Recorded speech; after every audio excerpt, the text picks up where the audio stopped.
I make probably a quarter of what I was making on Twitch. A year later from being banned from the platform, well, you know, a lot of people think, hey, Doc, you did good. You're incredible. Listen, we've certainly tried to maximize the most of what we have to work with.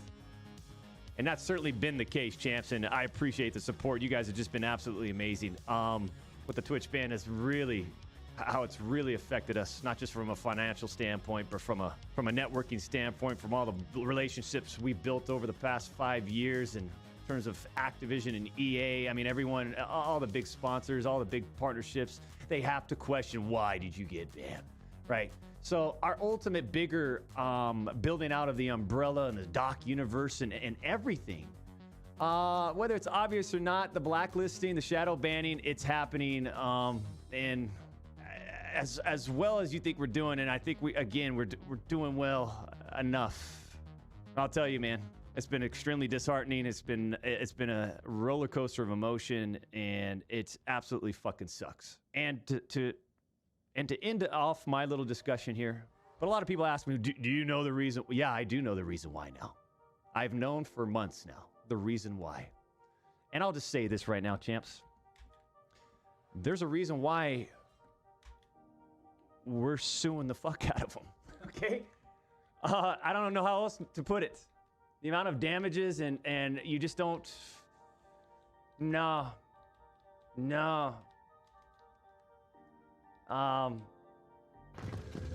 Chance, what's the first thing you see when you type the name in on Google? What's the first thing you see?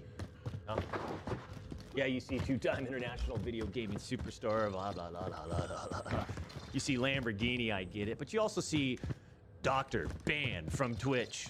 No reason why. Do you think a big-time company like Nike is going to want to work with that big question mark? Or Disney? It fucking sucks. Launder cash here. It really fucking sucks. I don't know how else to put it, man. It's affected us in so many different ways. And I've just been in a...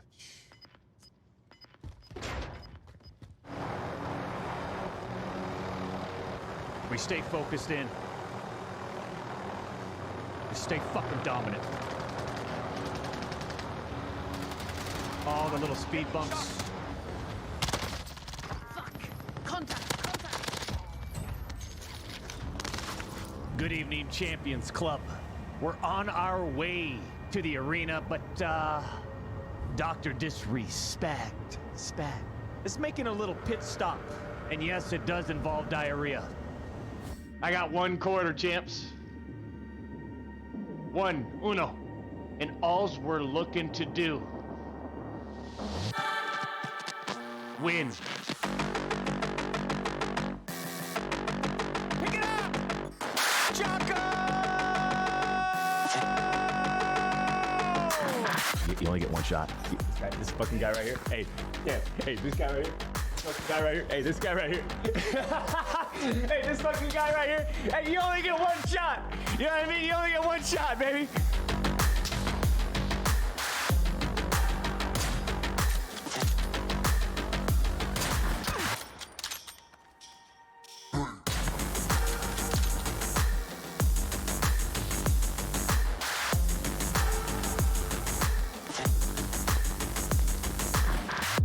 I could just see this guy. Don't worry.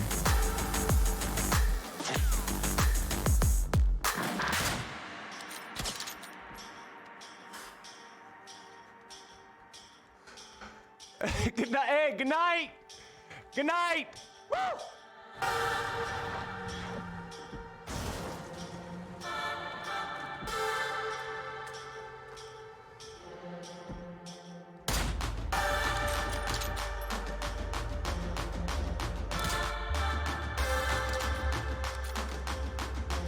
You're looking at somebody over here.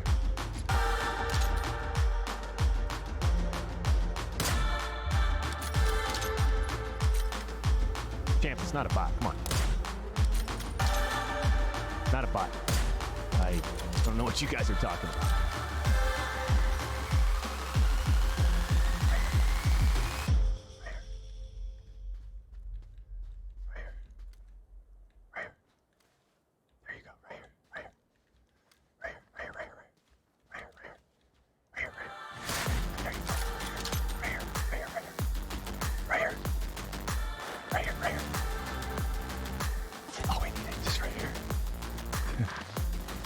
Champions Club. We did exactly what we expected to do. We used the 1 quarter in the back pocket.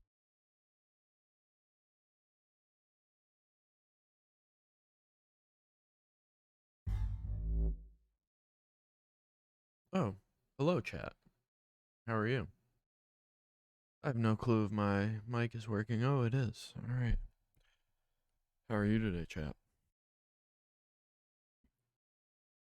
I'm doing pretty well. Doing pretty well. Um, no news updates. I had class last night, I guess. First critical race theory course. Only male presenting person in the class. Of largely white people. There's only 7 of us, and I think at least 5 of us are white presenting, but that is good. I don't believe there's any chuds in the class, which I was honestly hoping for. I was hoping for some sort of chuddery to occur, just because I would get to yell at someone in person, and not strictly over the internet.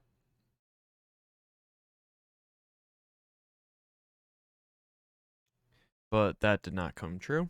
It was all, people that seem to want to be there, to genuinely learn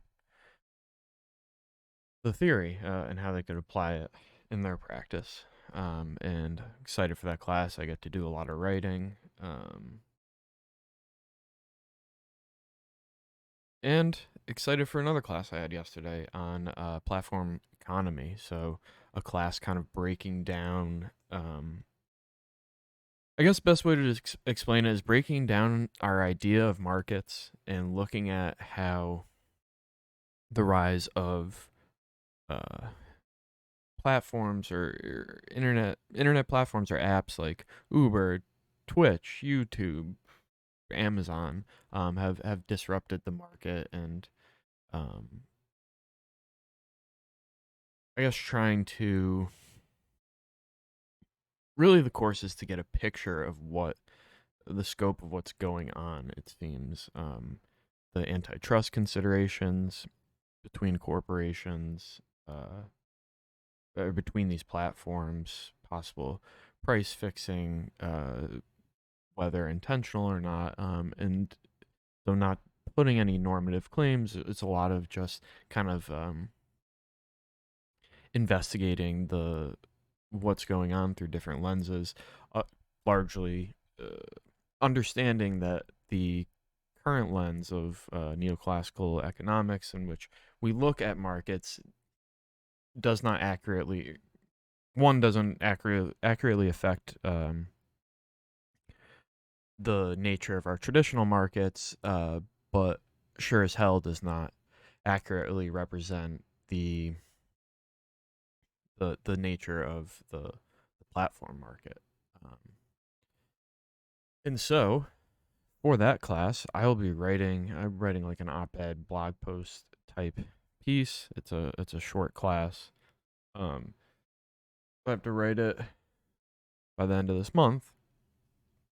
And considering what has happened in the past few days between Twitch and YouTube gaming, I decided as of 30 minutes ago, I was going to write my piece on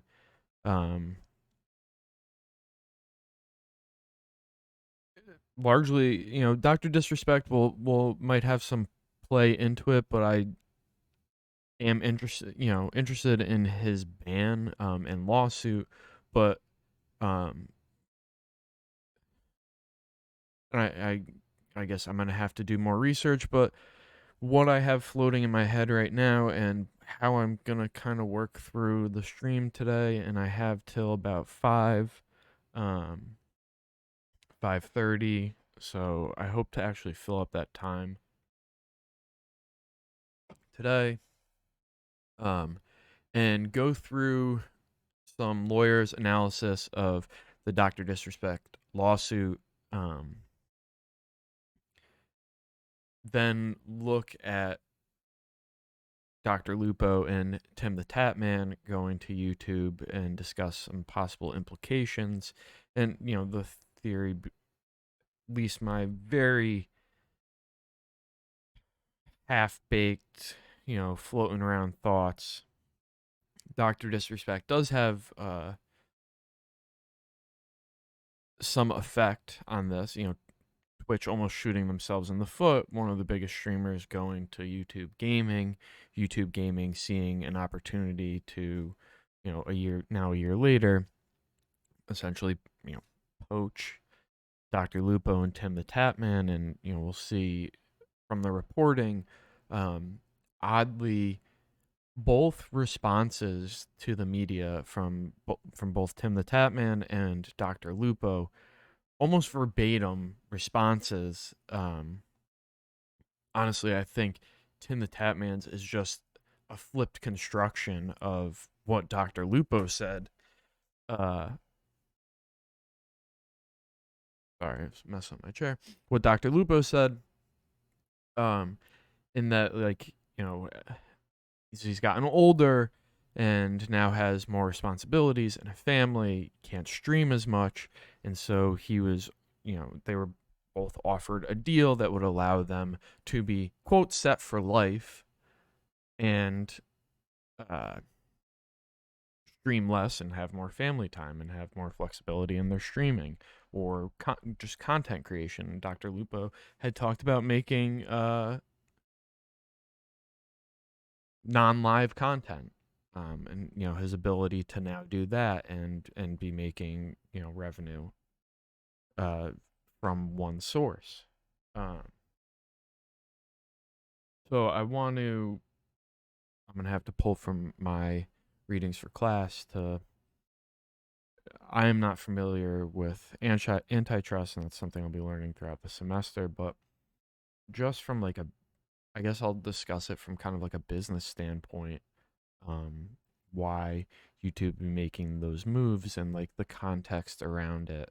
I guess fleshing out that context and kind of making predictions of how the market might respond. And then maybe if I have time to pull up some of my readings, and figure out which ones to look through, get a quick sense of maybe some of the antitrust implications, and and we can also just Google that. So I'm gonna jump in to a video from last year when Dr. Disrespect got banned. So this is a lawyer. Her YouTube channel is Legal Bites. She explains whether or not Dr. Disrespect can sue. This is like before we know anything, about the ban, really. Dr. Disrespect hasn't spoken about it as he did 2 weeks ago. She got a couple of videos on it. Maybe we'll look through a couple of them, but okay, we got a couple, and I might have to pick this up tomorrow as well. But all right, we're gonna start with this lawyer's video from last year when the ban happens, discussing whether or not he could sue, and we're gonna kind of work from there, because I think we'll get some context, kind of refresh our memory of what happened, and see what these lawyers were thinking about at that time. That's hilarious. Okay. So, bear with me. Here we go. Dun, dun, dun. And welcome to Legal Bites. I'm Alita, and on this channel we explain the law one bite at a time. Today we're talking about a developing legal issue in the real world. Dr. Disrespect, a man who is arguably the most well-known gaming streamer on the platform Twitch, was recently banned from the platform for reasons that remain mysterious to the general public. Recently, he said he's considering legal action against Twitch. But can he do that? We're going to look into exactly that. Coming right up on Legal Bites. Very, very corny. Very cringe. But this is what we got from the legal world. Okay, so there may be some people watching this who have no idea what the heck I'm talking about or why they should even care. But don't worry, I'll get into some of those reasons of why you might care or why you might want to care in just a minute. First, I'm going to go into a little bit of some background in this issue to give you some context. Then I'll give my legal analysis of this situation and then give as best a conclusion as I can possibly give. Lawyers love giving a roadmap. Love fucking type A personality. I just gave it at the top of my stream. I just, did you the service of not fucking using this cringe language. Considering the developing nature of this story. So my husband and I were watching YouTube videos the other night, and we came across a video by Rich at Review Tech USA talking about how Dr. Disrespect recently got permanently banned from the Twitch platform. I confess that when I first heard about this whole issue, I didn't know much about Dr. Disrespect at all. But I got curious, partly because of the legal nature of some of the questions that are coming out of this whole situation. So I did some digging to see if maybe there's something productive that I can add to the conversation. If you don't know, Twitch is a video live streaming service operated. Lawyers always have something to add, or think they have something to add. Hence the stream. By Twitch Interactive, which is a subsidiary of Amazon. It was launched in 2011 and is primarily focused on video game live streaming. Over the years, Twitch has also started to expand into some non-gaming content, like broadcasting live music performances for artists like Steve Aoki. They've also done marathons of Bob Ross' The Joy of Painting. Yeah, and my thesis of this stream, I guess, is that it's going to be to their detriment with these two YouTube contracts from DrLupo and Tim the Tatman. If big streamers can get deals where they're set for life and have to stream less, and can stream at a higher bit rate, I think they're ready to go. Yeah, see, and they're not being transparent about their bans, as we see with Dr. Disrespect. I'm not familiar with the Ice Poseidon ban, but they're constantly banning streamers without providing clear guidelines. And Mr. Rogers' Neighborhood. Twitch has seen some competition over the years, most notably Microsoft's Mixer. However, Mixer announced earlier this year that they were folding and apparently redirecting its users to Facebook Gaming. Twitch, it seems, is currently the biggest streaming platform out there and with very few signs of slowing down. And that's one of the reasons why it came as something of a surprise that Twitch banned Dr. Disrespect. Dr. Disrespect is the ethos played So by don't at me, I don't Guy care. Beam. He took on the This is a video from when he got banned last year. persona of Dr. Disrespect, it seems, for entertainment value. He's outrageous, bombastic, and wild. Between that and the wig, mustache, sunglasses, and overall getup that make up his brand, he's pretty entertaining, actually. In March of this year, he signed a contract with Twitch where he agreed to stream exclusively on Twitch in a multi-year deal, supposedly worth millions of dollars per year. When news of the contract went public, Dr. Disrespect had accrued 163 million total views and around 94 million hours watched. He's had other big deal sponsorships like PepsiCo's G Fuel, Gillette, Asus, and others. So, in short, he's kind of a big deal on this platform. Or at least so as people thought. On June 26, 2020, Dr. Disrespect was permanently banned from the platform, and the reason has remained a mystery. Given the mysteriousness of the situation, all kinds of theories have started to crop up on Twitter and YouTube and other social media platforms.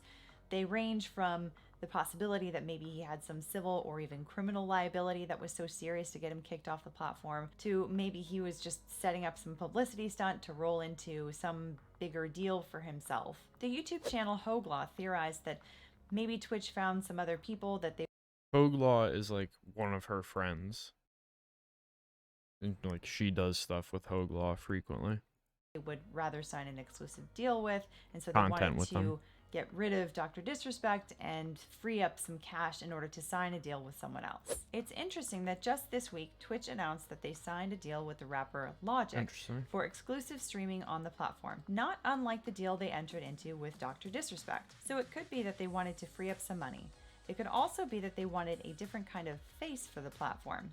By signing with a Grammy-nominated musician, the deal with Logic could be Twitch moving away from the likes of caricatures like Dr. Disrespect and closer to the music industry. This could give them access to more live performance broadcasts and more. And given the way that this pandemic has gone and really dragged out, and how we really don't know what kind of permanent changes will result from this pandemic, there could potentially be some decent avenues for a streaming platform like Twitch to start making deals with musicians for future live broadcasts and things like that. But that is 100% speculation. There really is no concrete information out there from Twitch or from Dr. Disrespect on the reasons for the ban, or if they have anything to do with Logic at all. Logic meaning the rapper, not like, brain logic, obviously. Ha ha ha. Corny lawyer jokes. So this leads me to the reason why this might be worthy of some attention, even if you are not so familiar with gaming live streams, or if you simply don't care about some guy who wears a wig and a mustache and goes by the name Dr. Disrespect. If you're a content creator, you might care because your income is tethered to social media. Guy Beams, aka Dr. Disrespect's income certainly is, so that's why it's not at all surprising that in the few statements that he's made to the media about this whole ordeal, he's talked about how incredibly shocked he is by the whole thing. If you're not a content creator but a regular user of social media platforms, you might be concerned because of the fact that social media plays an increasingly large role in our everyday lives, in how we connect and how we get a sense of community nowadays. That has certainly not decreased ever since the COVID-19 lockdowns have started. But something in particular that concerns me is the enforceability of contracts with social media platforms, and whether or not an individual going into a contract with a big platform like this can actually sue the platform for a potential breach of contract. So that's why I wanted to look into whether Dr. Disrespect could sue Twitch for a breach of contract, if in fact that's actually what happened. So now we'll get into exactly that. On to the analysis.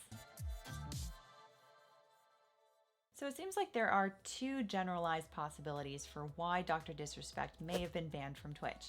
The first one is that he may have done something to violate Twitch's terms of service or community guidelines. The other possibility is that there may have been some sort of breach of the exclusivity contract between Dr. Disrespect and Twitch. Talking about the first possibility, let me first explain that every social media platform has its own terms of service.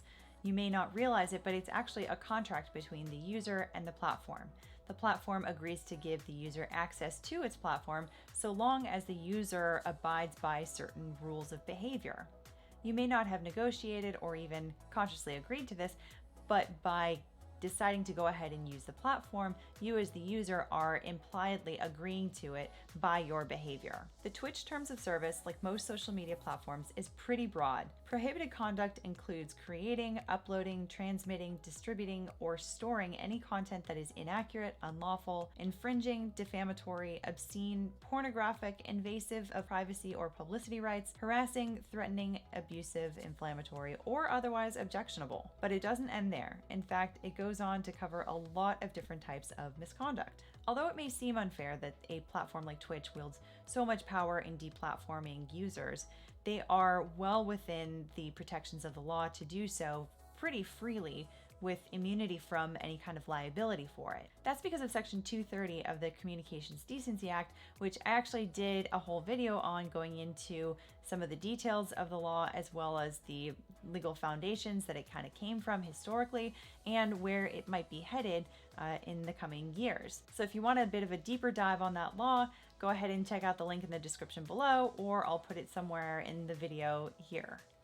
But basically, suffice it to say that Section 230 of the Communications Decency Act gives social media platforms very wide latitude to moderate their platforms however they see fit, and users really can't do much of anything about it other than maybe trying to find another platform to use. What because of corny Section edits. 230, the chances of a person successfully suing a social media platform for moderating their content is incredibly slim. So in the case of Dr. Disrespect, if he was banned because of some violation of the terms of service, he probably would not be able to sue Twitch for banning him. Or at least he could try, but the likelihood of winning, I don't think is very high. Now the wrinkle here is that Twitch's terms of service, just like pretty much any other terms of service document out there, is boilerplate.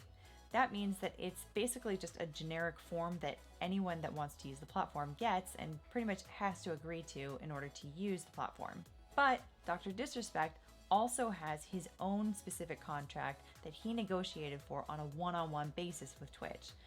He reportedly has his own agency representation, and with a contract that is involving millions of dollars, he undoubtedly had legal representation as well. Now, there's only so much that can be said about this contract without actually seeing its terms, and the likelihood of the contract ever becoming public is pretty slim. However, there are some things. Which is a disappointment, because I'm really interested to see what the fuck they put in these contracts. Especially one as big as Dr. Disrespect's.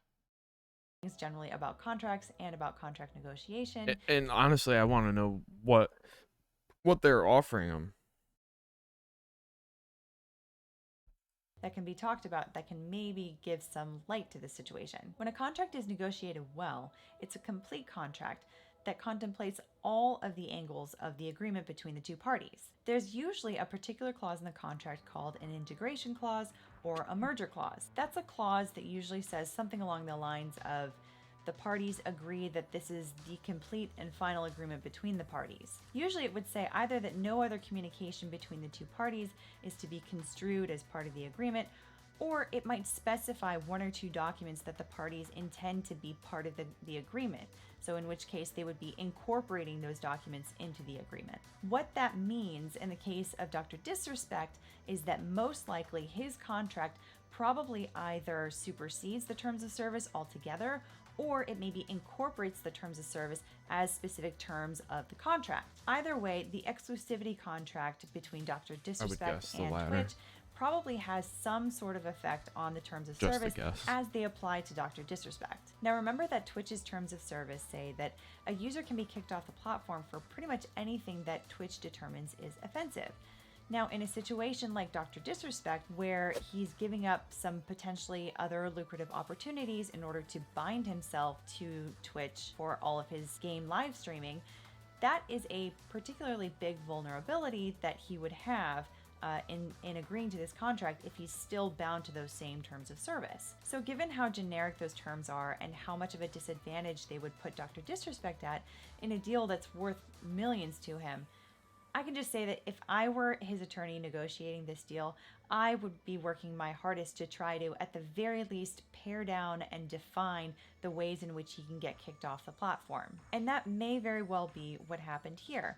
Dr. Disrespect's representatives in the negotiation may have found a way to get Twitch to agree to not bind Dr. Disrespect to the terms of service.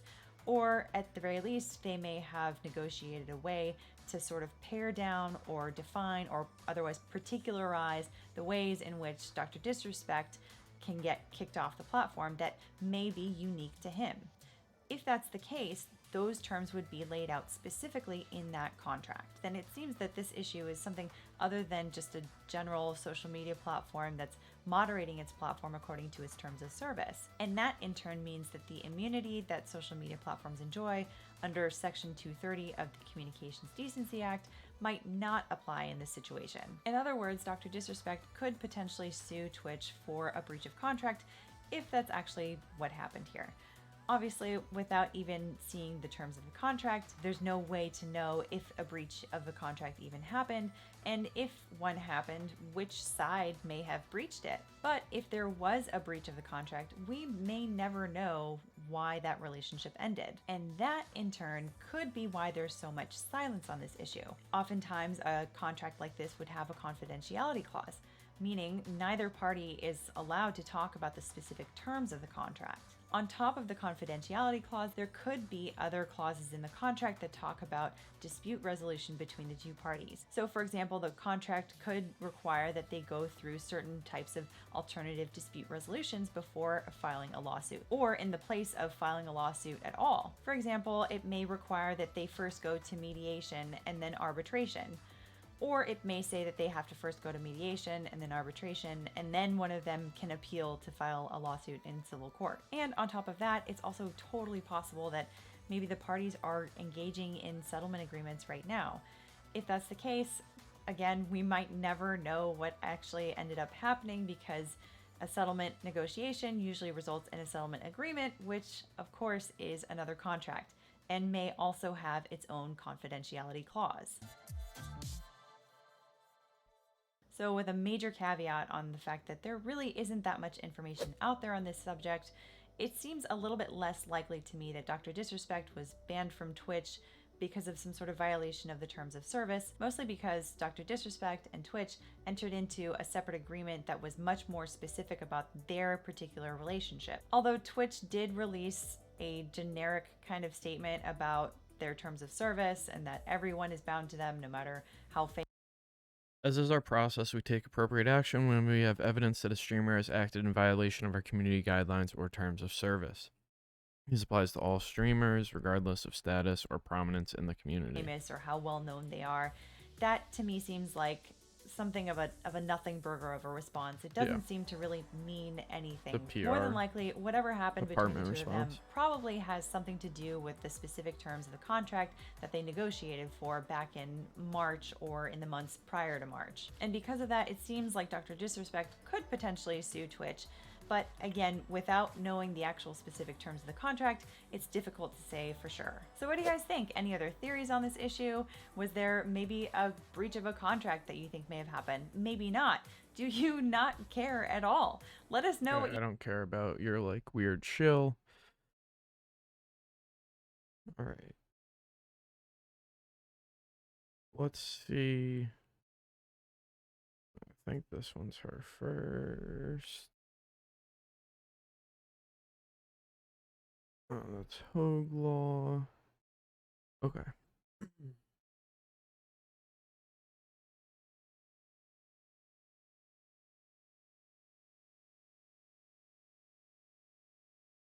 Okay, so now she says Dr. Disrespect can beat Twitch. So we're determining that I guess he can sue, and she now thinks that he could beat Twitch, and Phantom Lord may have the answer. So let's see what she has to say. The man who seemingly never wants to talk about his Twitch ban from a year ago just dropped a major bomb on one of his recent live streams on YouTube. There's a reason why I don't talk about it. But a lot of people ask me, do you know the reason? Yeah, I do know the reason why now. I've known for months now the reason why.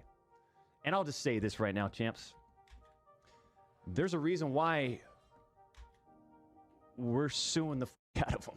Okay? I don't know how else to put it.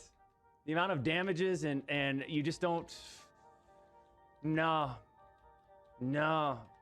So that brings up an interesting question. If he is suing, can he I am not a neoliberal. win? We're going to try answering that in today's video.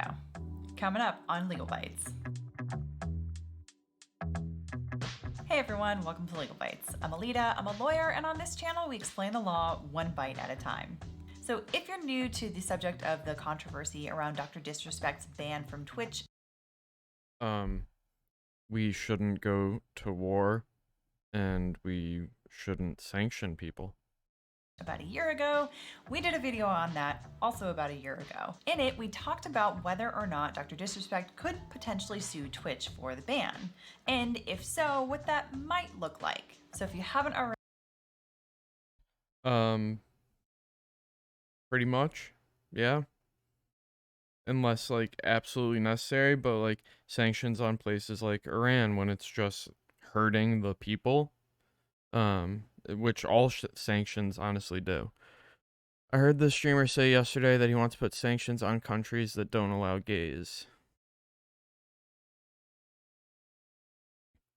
Okay, well then you just hurt the people of that country, even people that want to allow gay people in that country. Yeah, so you're just hurting the people. Yeah, I don't want to starve people. that video is going to be linked in the description below and probably on this screen at some point during this video. Otherwise, just a quick recap of what happened with Dr. Disrespect. God Dr. bless you, Disrespect, also known Faded as Nomad Guy B, 710. was a Twitch Why don't you throw me a streamer. In March follow? I'd 2020, really he signed a appreciate it. deal I'm with trying Twitch to stream his trying to work my way to affiliate. There you go. Appreciate it. Faded Nomad 710 for the follow. Gameplay exclusively on Twitch's platform. Just a few months later, on June 26, 2020. So, if you're hanging around, I'm talking about really just watching some videos right now about the Dr. Disrespect lawsuit and ban, and then looking at DrLupo and Tim the Tatman jumping over to YouTube for deals that allowed them to be set for life. Free Dr. Disrespect. Yeah, but I mean, I'm hoping that for his sake, and for any streamer that goes over to YouTube, the more that YouTube is poaching top Twitch streamers like that, it's going to be better for all of them, because you're going to slowly, or maybe quickly, move people from one platform to another, viewers from one platform to the other. So Dr. Disrespect is, hurting now compared to his Twitch days, but I think that is about to change. He was suddenly banned, seemingly out of nowhere, and permanently so. An instant vacuum of information happened, and so many theories swirled around in the air about why he was possibly banned. A lot of those theories seem to suggest some sort of misconduct by Dr. Disrespect, maybe some sort of civil liability or even criminal liability. And ever since then, the public really hasn't known what exactly the details were that led to Dr. Disrespect's permanent ban from Twitch. And throughout that time, Dr. Disrespect has made a few statements on the ban, but mostly just to say that he didn't want to talk about the ban. But even with that vacuum of information, there was some interesting things to talk about in terms of the law. Basically, I saw two main avenues for Dr. Disrespect to hypothetically sue Twitch. The first would be a claim that Twitch somehow violated the Twitch terms of service or the community guidelines in banning him. And the second avenue...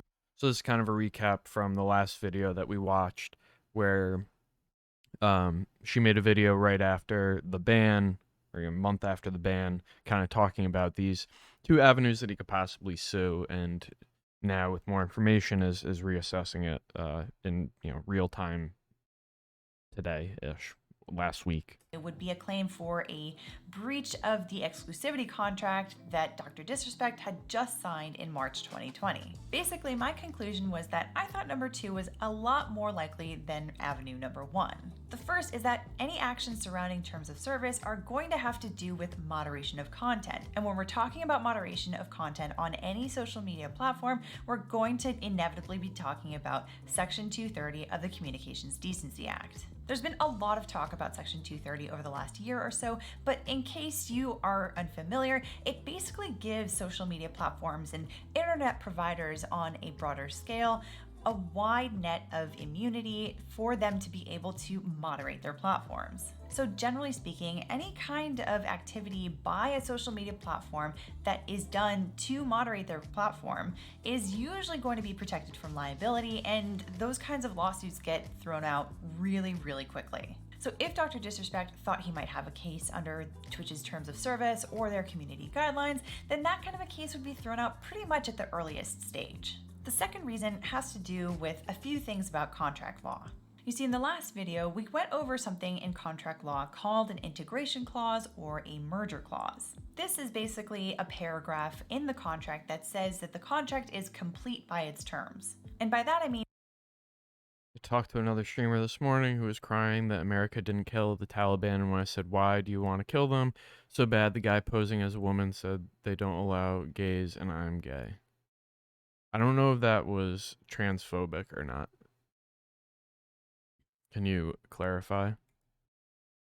it's going to lay out exactly what documents are going to be included in the entire body of what consists of that agreement. It might say something like, this contract is the complete...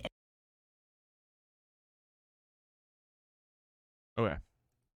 I don't allow any of that in my chat, so... Bye. Chat. And Faded Nomad, if you're still around, I don't allow transphobia in the chat. Alright? We're not doing that here. There's no turfdom going on. There's, no religious excuses for transphobia. And full contract and no other documents are included in Automatic it. clap. Or it might say no other documents are included in it except for the terms of service and the community guidelines. Integration clauses are I've banned super more common people in on this contract fucking law, site than I have especially when you have followers. multiple documents that ridiculous. might come into play to modify the agreement. I said in the last video that I really expected there to be some form of an integration clause that specifically said, I wonder if this one is gonna fucking whisper me as well. That the terms of service and the community guidelines were to be pulled into that contract. Talking about fucking section 230, I could. This is my platform, motherfucker. Moderate it how I want. You're gonna be transphobic? Bye-bye. See ya. The reason why I expect that is because the contract is drafted by Twitch, and Twitch is most likely going to want to draft it as favorably to themselves as possible. I don't got time for that shit. I'm not here for that. Here to fucking learn, do some analysis on a particular legal interest. Not here for fucking transphobia. And if they did pull in the terms of service and the community guidelines, then that really gives a lot of space for Twitch to ban someone from their platform, even if they've signed an exclusivity contract. And that's because the terms of service and the community guidelines are drafted in such a broad way that basically Twitch can ban someone for just about anything, so long as Terms of service at the Cut the Mic broadcast. No fucking transphobia. No racism. No bigotry. Fradophobia only allowed by me and moderators. Okay? Those are my terms of service. They are updated at will by me. Okay? Even though we may agree on other things like no fucking sanctions, no war. You bring in fucking the bigotry to the chat, you get the clap. I thought that was going to rhyme in my head. It didn't. I don't think, but going back to the video. Twitch finds something that the streamer did that is somehow objectionable to Twitch. Because it's a very low and subjective bar, Twitch really has a lot of space to be able to ban people, generally speaking. So all of that is to say that I figured in the last video that all of the terms that were going to be involved in the ban were probably going to be wrapped up in this contract somehow. So a year later now, where does all of this stand? Especially now that Dr. Disrespect says that he knows why he was banned and he plans to sue the you-know-what out of Twitch. Well, this is where actually another lawsuit by another famous Twitch streamer comes into play. I'm talking about James Varga, also known as Phantom Lord. And look, I know anytime I mention Phantom Lord in any forum, it seems like comment sections just catch fire because people either love him or they absolutely hate him. And before I touch on why that is, let me first talk about Phantom Lord's lawsuit so that you can see how it might actually pave the way for Dr. Disrespect's lawsuit. Phantom Lord, like Dr. Disrespect, had an exclusive contract to stream with Twitch. In 2016, he was suddenly permabanned, and according to Phantom Lord, he had no idea it was coming. In 2018, he sued Twitch in federal court for breach of contract claims. And then a case went to trial in April of 2021. Phantom Lord won his lawsuit against Twitch on all counts. Now, some might not like to admit this, but the cases of Dr. Disrespect What and were the Phantom Lord are counts? actually Phantom Lord?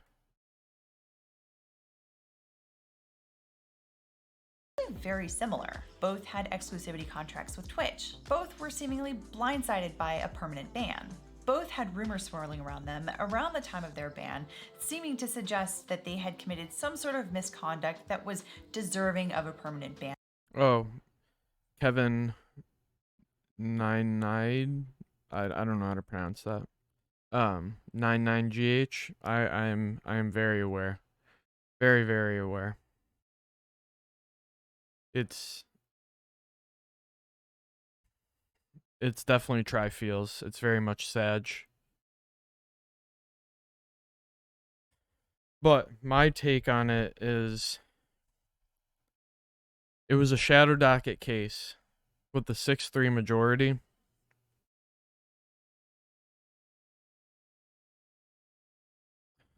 Why'd I have to ban that guy? All right, Kevin99. I'll get back to my analysis of what happened in Texas. But Benny Box, I had to ban that guy because he came in asking if I was a neolib, and then which was fine, he was asking about sanctions and war, and I was like, I don't like sanctions or war, and he was like, yeah, me too, and I was like, all right, cool.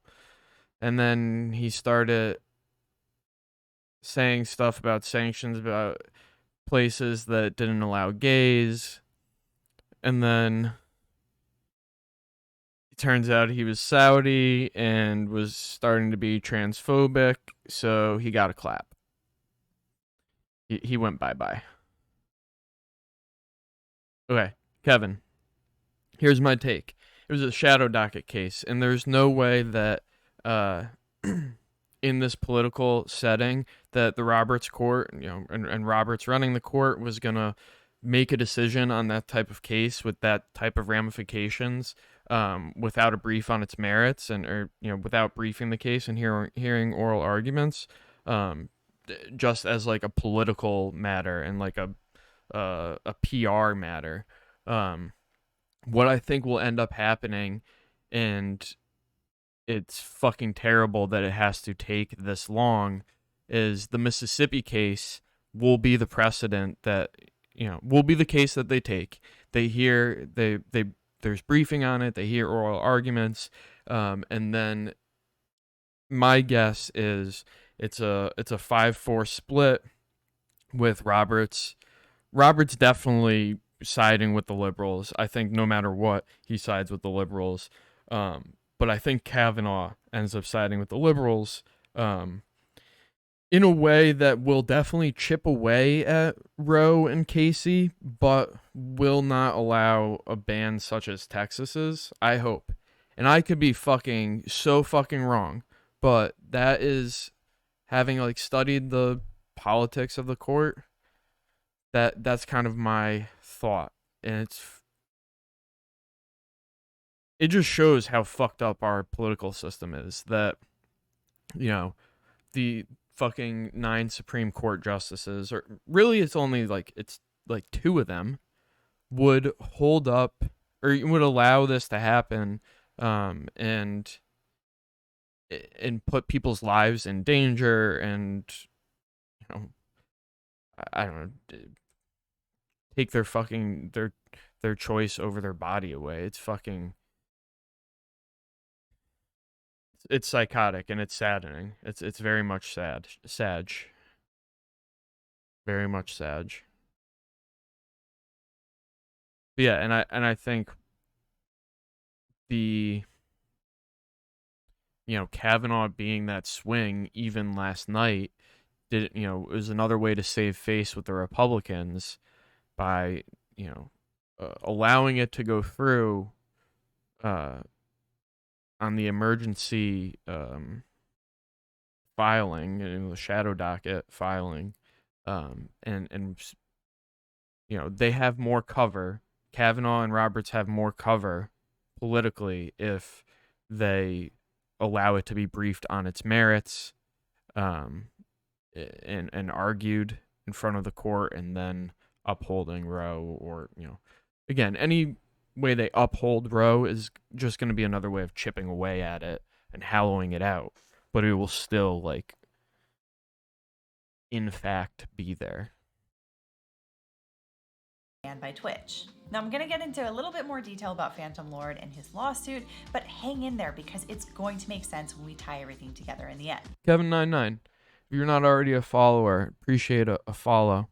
Trying to work my way to affiliate. And I appreciate you bringing some conversation here. In the case of Phantom Lord, the rumors were about some sort of a defrauding of his viewers having to do with CSGO Shuffle. CSGO Shuffle is a third-party website connected to the video game CSGO. CSGO stands for Counter-Strike Global Offensive. It's a multiplayer first-person shooter game developed by Valve and Hidden Path Entertainment. Basically, one feature of the game was that players could modify their weapons aesthetically through something called a skin. Skins could be purchased through microtransactions within the game, which is basically where a player uses real-life money to buy a certain feature within a game. CSGO Shuffle was essentially a gambling website where someone could throw in real-life money to try to win some skins through a process of roulette. Phantom Lord started promoting CSGO Shuffle on his Twitch streams, and so people started to assume that he had some sort of an ownership in CSGO, and that turned into claims that he was manipulating the system so that he could essentially scam his viewers. In the course Meanwhile, you know, as of recent, we have fucking Gamba streams and rug pull crypto streams, yet those people don't get fucking permabans. So is this a trigger happy Twitch in, you know, the early on, you know, in its early years of an Amazon company? Like 2 years in, I guess. But they don't. Davis, Wright, and Tremaine. Who did they represent?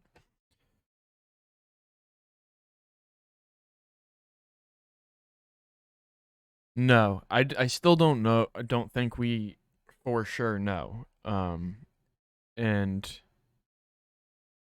it seems like he's still in the process of suing Twitch, so we haven't gotten his complaint yet. Yeah, and I don't think you necessarily need to be a fan of him to, you know, want to understand the situation, because it very likely could happen to any other streamer. So, and like, honestly, you know, I don't know too much about him, but just by the look of him, I don't think I would be too big a fan. But like I said, it's just understanding what's going on, what the legal recourse is, because it could happen to any big streamer at any time, any small streamer too. They may not have the means to file the suit against them. Let's see, forthcoming. Sorry, I want to see Davis, Wright, and Tremaine. Attorneys for defendant cross complaint at Twitch. Okay. course of the lawsuit, Twitch tried to make that a central counter-argument. And so that was actually a claim that was fully litigated through a complete process of discovery and evidence that was brought in front of a jury at trial. That was so this lawyer here that we're watching, prior to this I watched her video that came out right when he did get, or like a month after he did get banned, and she was not only saying that, the mixer being the competition at the time, but Logic signed a deal, his big deal, Logic the rapper, with Twitch very shortly after Doc was banned. So her theory was it was possibly a way of freeing up capital to sign Logic, who I'm sure had a much bigger deal than Doc did. Any effective tool will always be used to crack down on the left. Exactly. So, you know, it's our due diligence to know like what's going on. Whether we like, you know, same thing with the Julian Assange. Whether you like Julian Assange or not, you know, it's important to understand what's going on there, because it'll always be used to get left actors. The kinds of evidence on that subject that the jury was able to look at and analyze were things like his financial statements and his tax statements. These are things that are typically very private, but in the course of litigation, they were important to some material claims that had been brought up. Ultimately, the jury did not find that he owned any portion of CSGO Shuffle, nor did they find that he defrauded any of his viewers. Nevertheless, in statements that Twitch has made to the press... Thank you, Proto Zero. Work hard on this this beard. Another interesting thing about Phantom Lord is he didn't end up having any stake in the CSGO thing that the third-party CS:GO app that they claimed. Meanwhile, FaZe Clan had fucking stake in the fucking, shitcoin that they rug pulled on. Same with the fucking Gamba streams. Since the lawsuit, their spokespeople have basically maintained that same line of argument. For example, following trial, they told PC Gamer, while we regret the procedural findings related to Mr. Varga's termination in 2016, he repeatedly violated Twitch's community guidelines and exposed our community to harmful content. So even though this was ultimately a losing argument in a court of law, when it comes to the court of opinion, Twitch seems to still be fanning the flames of those rumors, and ultimately those... Yeah. Fuck FaZe Clan is right. A lot of those big, like streaming team shit like that, it's all very sketchy to me. Especially FaZe Clan. FaZe Clan, thank you for the follow, Proto Zero.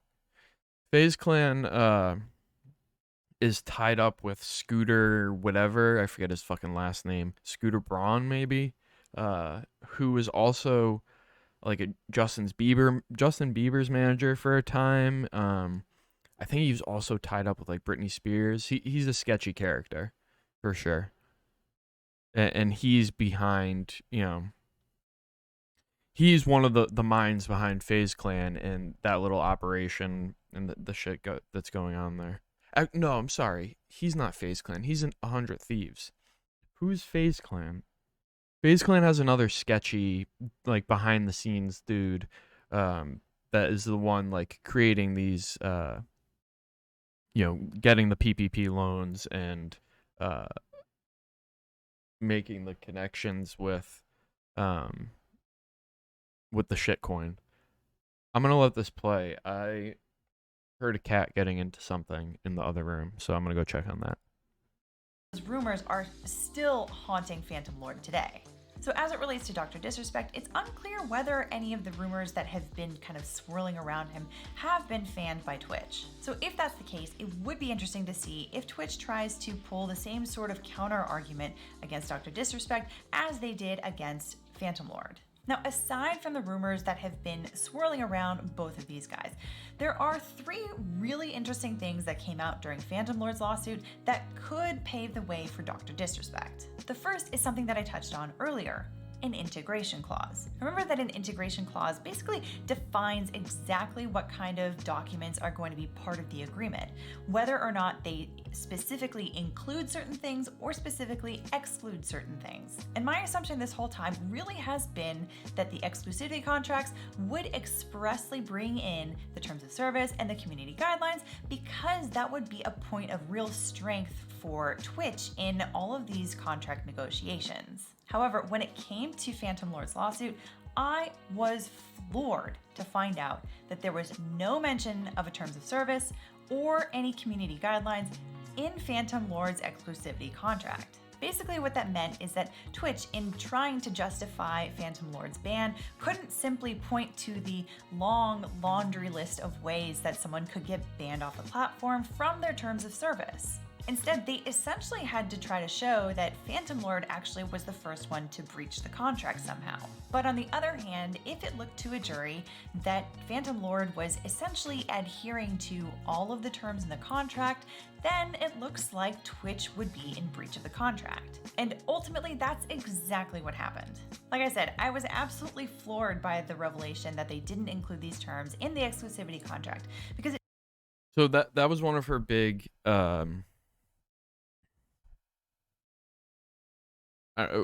when she was her analysis in the last video, part of it included whether or not the terms of service stood on its own outside the contract, thus like serving solely as like Section 230 moderation standards, and whether or not those were integrated, as she said, integration clause, into the contract, or were so integration clause specifically saying like, our terms of services are, hereinafter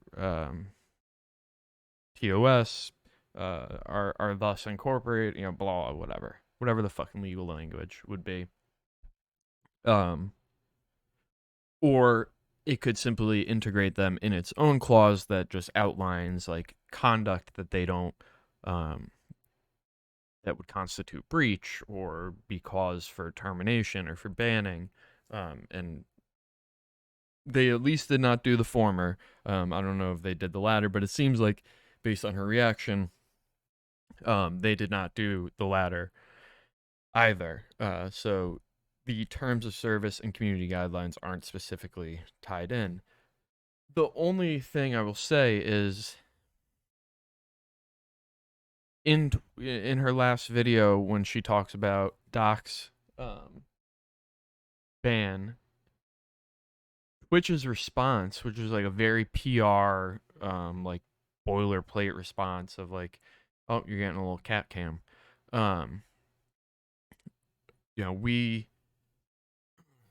We don't tolerate anyone, no matter their status on the platform, from we don't allow anyone to violate those terms of services. If they do, they will be banned. So that would be a key difference I see here, and I don't know if she'll bring that up. It seemed like, from at least a lawyer's perspective, a very obvious thing to include for a point of strength for Twitch. So really, that was a big blunder by Twitch's corporate legal department. Now, apparently, Twitch has since learned from their mistake, of course. I can't verify this, but from what I've heard, the contracts that they're offering now to other Twitch streamers for exclusivity of their streaming content include integration clauses that expressly refer to the terms of service and the community guidelines. So for those contracts, Twitch might actually have a bit more room in being able to ban a Twitch streamer that they have an exclusivity contract with without technically breaching the contract. However, it is unclear when Twitch started to include the terms of service and their community guidelines in these exclusivity contracts that they were offering to Twitch partners, whether that was before or after Dr. Disrespect's contract. So there is actually a decent chance that Dr. Disrespect's contract might not include the terms of service and the community guidelines. If it doesn't, that puts Dr. Disrespect in exactly the same kind of position that Phantom Lord was in, which is a much stronger position than your average Twitch streamer just using the platform. And that relates to another really interesting twist that came out in Phantom Lord's lawsuit. You see, Twitch tried to do what pretty much any social media company tries to do in any lawsuit that is even remotely related to moderating content. They tried to argue that they were immune from Phantom Lord's claims because of Section 230 of the Communications Decency Act. Any platform is going to fall to put up this shield, and it's referred to as like a liability shield. It's always going to be a toolkit, a tool in the toolkit that they throw. And I will definitely be doing a stream on Section 230 liability, or immunity, and maybe we'll watch Legal Bites. Her content's been pretty good. It's not super dry, it's not super great, and she has some pretty good takes, and she's got a Switch in the background there, and a Star Wars lunchbox. So, she's not just like a politics weeb lawyer, or lawyer weeb. She likes some other things. Act. Twitch failed, which was another huge win for Phantom Lord. I mentioned Section 230 before, and if you want a whole deep dive to really get a good understanding of what Section 230 is, I made a video about that too. So you can check that out, also in the description below, probably also linked somewhere in this video, at least within the last minute, or maybe in the next couple seconds. What was interesting about that was that it really turned, oh my gosh, seriously. You are just so cute. No, those are notes. Oh, You're very cute. that's such a cute kitty. What was interesting about that argument was that it turned on how the court was going to characterize this issue. And basically, it kind of came down to the two avenues that I had identified in the previous video on Dr. Disrespect, whether this was going to be an issue about terms of My service cat cam. or an issue about an exclusivity contract. Ultimately, the court said this is not a moderation issue. This is a breach of contract issue. And because of that, we weren't really talking about... It would have been crazy if the court, with an exclusivity contract, the court said this was an issue of Section 230 liability, would be extreme. And I don't, Davis Wright and Tremaine, who represented Twitch in this, I doubt they were thinking they were going to win on the Section 230 or get anyone to bite on that.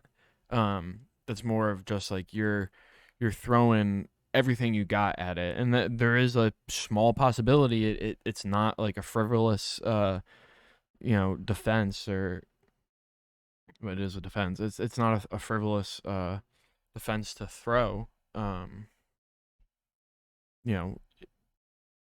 It is connected enough that a court's not going to fucking like sanction you for bringing that claim or making that defense. But there's no way it was ever gonna to stick.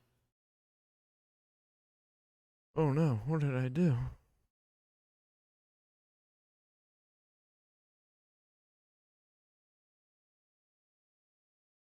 Dr. Disrespect, the man who seemingly never wants to talk, whirling around him, have been fanned by Twitter.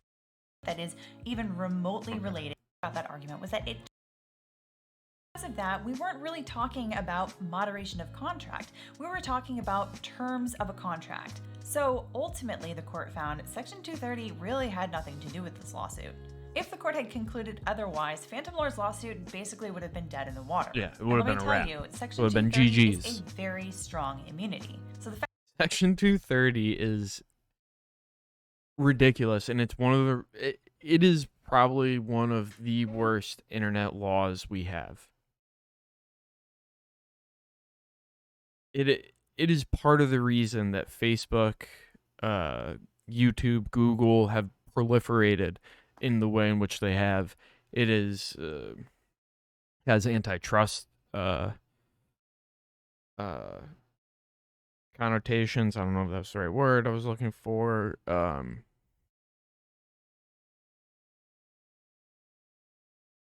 It is protected Facebook numerous times, notably in a suit by the victims of Hamas bombings and of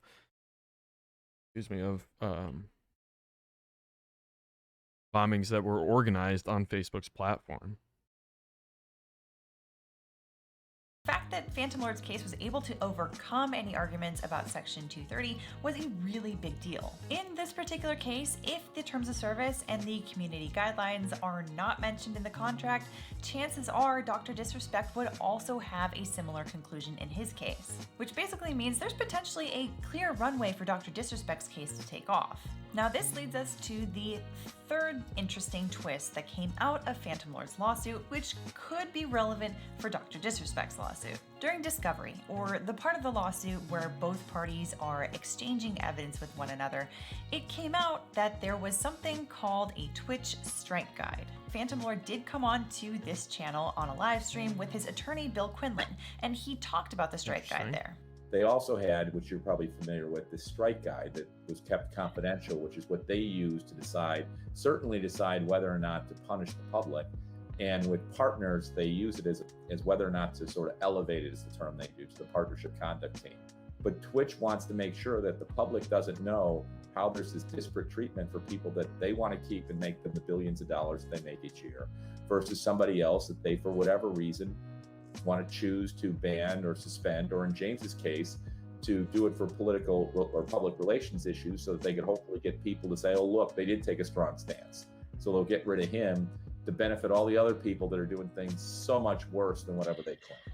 They're going to decide who they censor and who they don't, and they're not going to put a set rules that you as a streamer or you as the public can count on when you go and put your, many people put their livelihood out there. This is what they're counting on, basically paying their mortgage, paying their rent. And I think the jury kind of made the point to say, look, none of it means Hilarious that, you know, the amount of people relying on this to pay the mortgage as compared to pay rent. I'm sure the rent outweighs the mortgage significantly. anything, because it's just Twitch writing things down that they will tell you, hey, look, you got to follow this. But at the end, they don't really care whether you follow it or not, because they're going to do whatever they want. It basically just showed that Twitch's moderation practices were nothing but arbitrary. And while it might not make that much of a difference to the average Twitch user, for someone who has an exclusivity contract that doesn't include the terms of service and the community guidelines, that could be a big deal. That's because it means that the decision to ban Dr. Disrespect from Twitch could have been made from the strike guide. And if that's the case, then it could be considered a very arbitrary decision to ban him. And an arbitrary, nonsensical reason for banning Dr. Disrespect would be evidence in the direction of actually proving breach of contract. So, all of that is to say that at the end of the day, all of these factors led towards Phantom Lord's success at trial. And if these factors are Gonna have to similar read the for Phantom Dr. Lord Disrespect, lawsuit. it looks like he actually could have a very good chance of winning himself. Of course, there is a healthy dose of speculation here because we don't know exactly what kinds of terms were in Dr. Disrespect's contract. But what do you think? Does Dr. Disrespect have a chance here, or do you think... I don't need to hear this.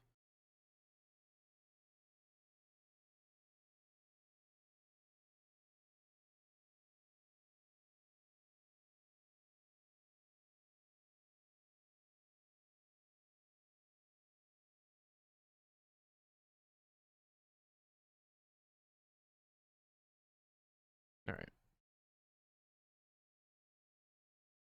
Trying to decide what I want to do, chat. In the meantime, we'll read this article, break up some of the video watching. Guy, Dr. Disrespect, said Tuesday that he will sue Twitch over the Amazon-owned streaming platform after the Amazon-owned streaming platform banned him last year. Esports reported Monday that the streamer discussed the ban during a YouTube stream that day, where he revealed that he now does know the reason why he was banned, and it was because of it, his team is suing the fuck out of them. I've known for months now the reason why, and I'll just say right now, champs, there's a reason why we're suing the fuck out of them, and I don't know how else to put it. So I wonder if this isn't something that she said, and I don't know enough about the Phantom Lord lawsuit timeline. But if we just find out about the strike clause in April, and based on that strike clause, Dr. Disrespect was able to find out why he was banned, and it was tied to that strike clause. Known for months now that timing works out, and would align with Legal Byte's theory that she proposed, or at least the twists from Phantom Lord's case that could be impacting Dr. Disrespect in his case against Twitch.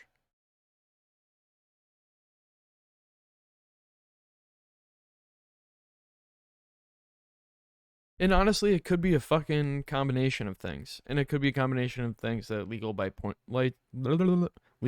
pointed out, and Proto Zero had pointed out in the chat as well. The theory that, Twitch had gotten rid of them in order to free up capital to compete with Mixer, as Mixer is on the rise.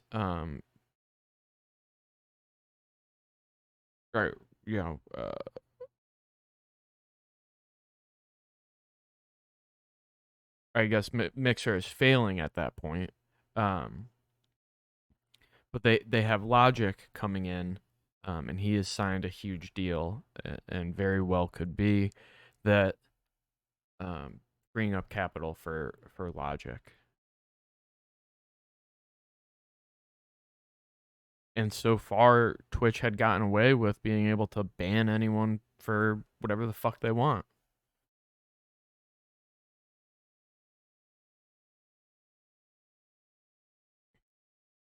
The doc received his second permanent ban in June 2020, despite having exclusive streaming arrangement with Twitch. First ban occurred in June 19 after he streamed live inside a bathroom at E3. That's hilarious. For months following the permanent ban, Doc said he didn't know why, and Twitch remained quiet too. However, the streamer didn't reveal the reason during Monday's stream. Polygon reached out to Dr. Disrespect for more information, but has not heard back. Twitch declined to comment.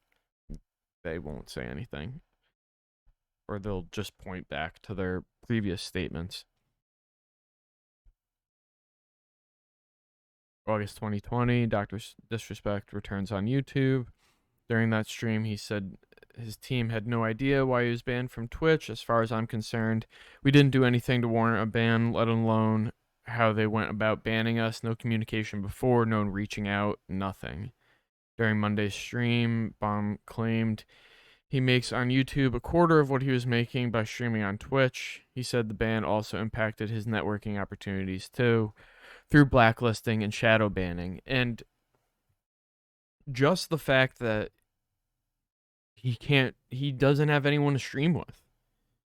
You know, part of the reason Hassan has been getting into streaming with Miskiff and all these other big streamers, having Cutie Cinderella on, doing the stuff with Ludwig, with Austin.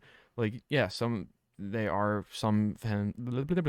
are his friends, but it's also a networking and opportunities for growth, which Dr. Disrespect was lacking until this week when DrLupo and now Tim the Tatman have jumped over. So, I guess before we get into this, and maybe I'll see if there's a video on it.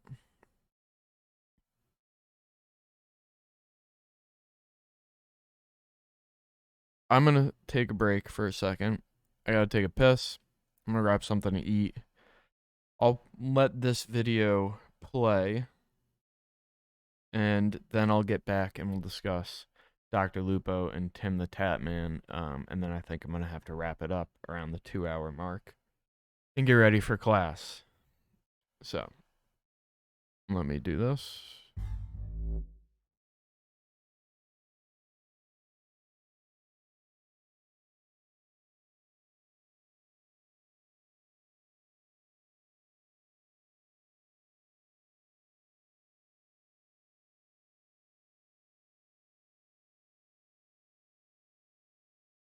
We'll listen to this video, however much of it, while I step away.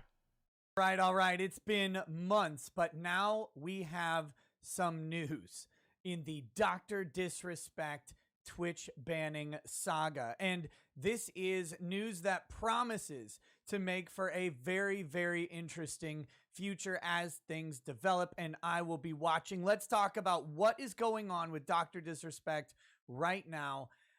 I'm Nick Rekieta of Rekieta Law, a small law firm in central Minnesota. I'm a lawyer. I'm also a legal and political commentator on YouTube and on Odyssey. Wherever you're watching, go ahead, hit like, hit subscribe, hit share, turn on your notifications. There's my pitch. I hope you catch it. Okay, here we go. Dr. Disrespect. Let's take a step back and talk about who he is and then talk about this recent news, which is a bombshell in my humble opinion.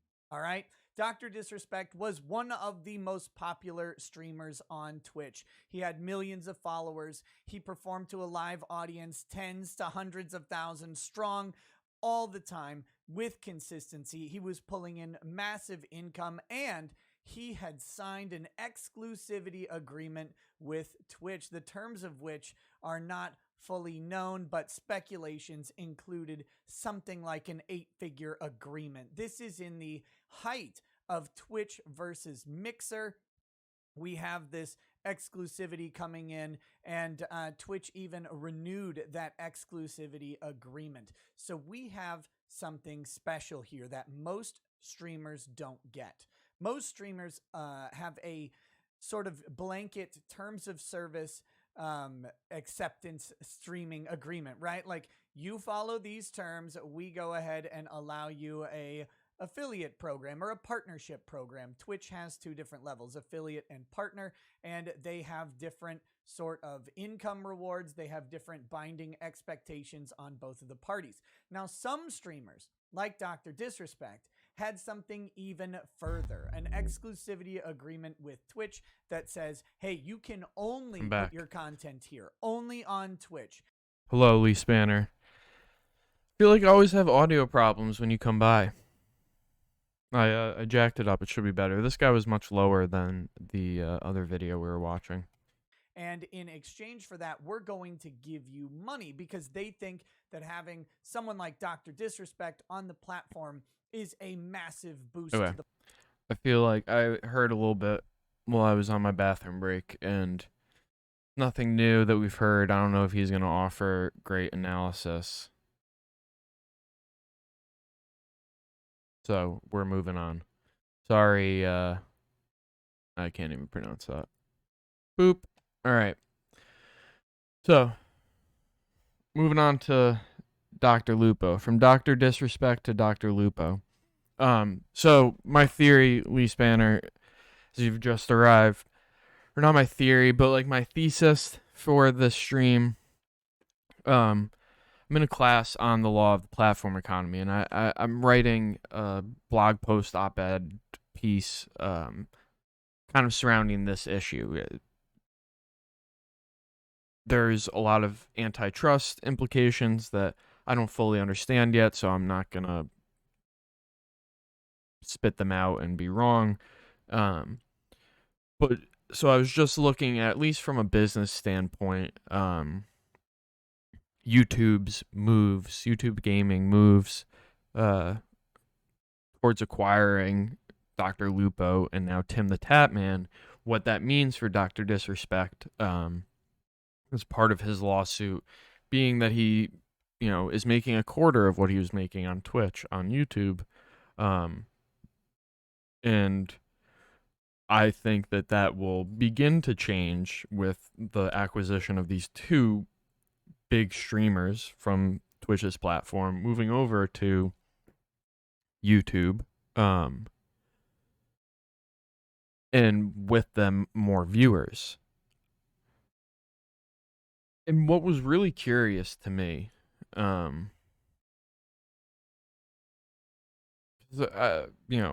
unless someone in here really wanted me to, I forgot about Valkyrie. What I really wanted to point out here was, let me see if I could find it, DrLupo's response to the media. This is interesting. I did not see this. This is not the article I thought. Maybe it's in here. Here.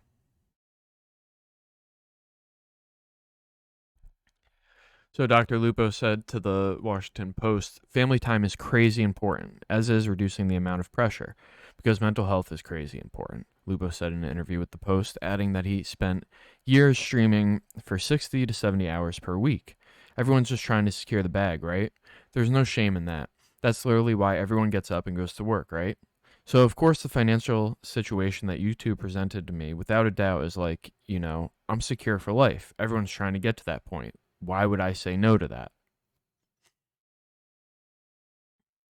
Today, Tim the Tatman said,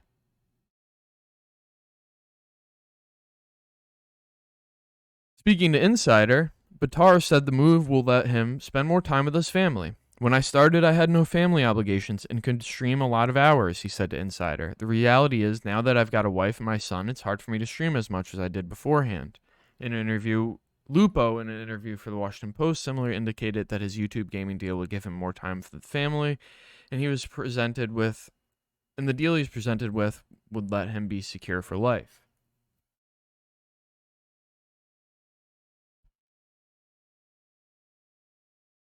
So, Tim the Tatman's deal, or at least he doesn't say that he's secure for life in it. I had misread this earlier. but he does the same as Lupo, say that he could stream much less, presumably without taking a hit to his bottom line, because why would you willingly go over to YouTube, who in Q1 of 2021 only has 15% of the market?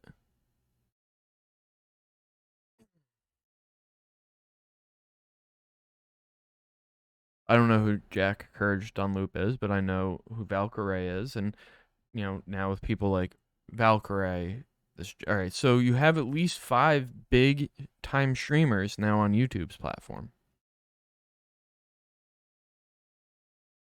You're gonna slowly start to see this move. I hope to fucking God that Facebook gaming doesn't gain more room in the market, more space in the market.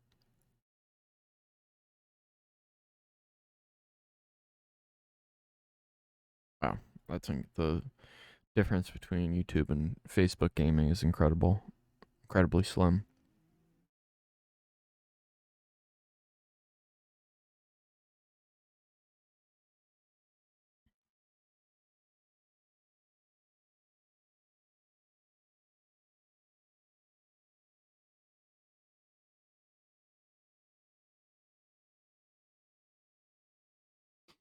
So it was big enough when Lupo, who had 4.5 million on Twitch down to 1.7 on YouTube.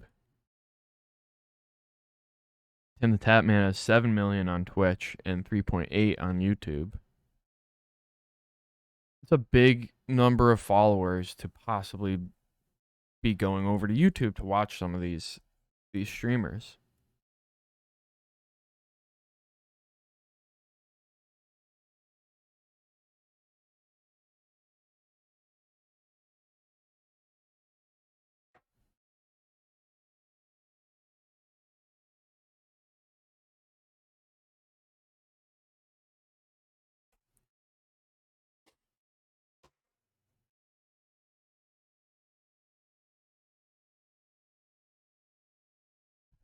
Good morning.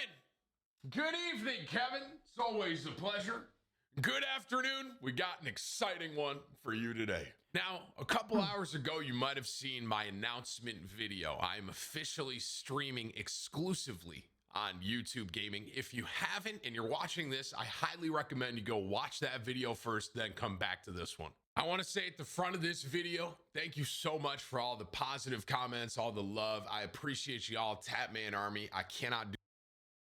So do you have to put this in the description every time you stream if you want to have your links there? Like what would be at the bottom of Twitch? Interesting.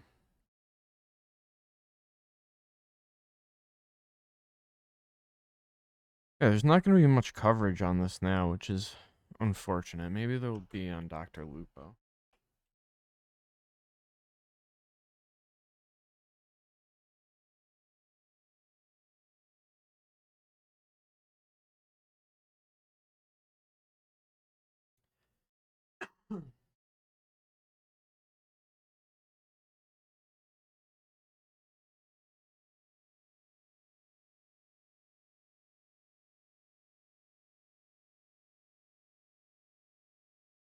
Is Ninja leaving as well?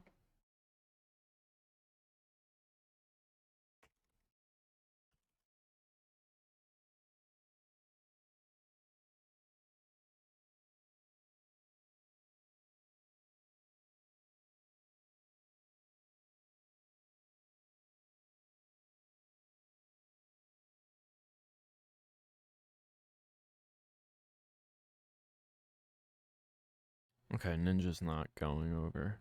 That would be... Honestly, would just be fucking, I think, stupid on his part. Unless they gave him a upfront money. He's already been dicked around enough.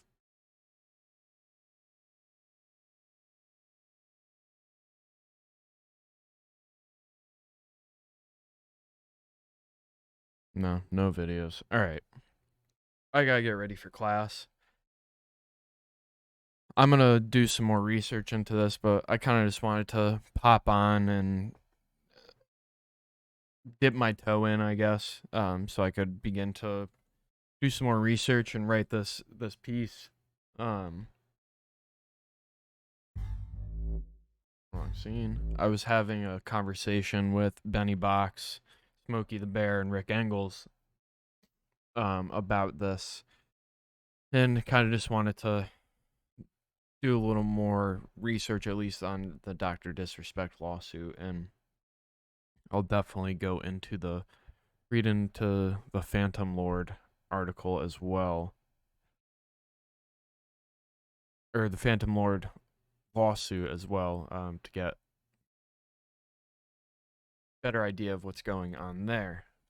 But that's it for me, at least for right now. Maybe, depending on how tired I am after class, I'll jump on at the end, or I mean after class, the end of the night. But we'll see. Otherwise, thank you all for stopping by. I've been Cut the Mic, and have a nice night. Bye-bye.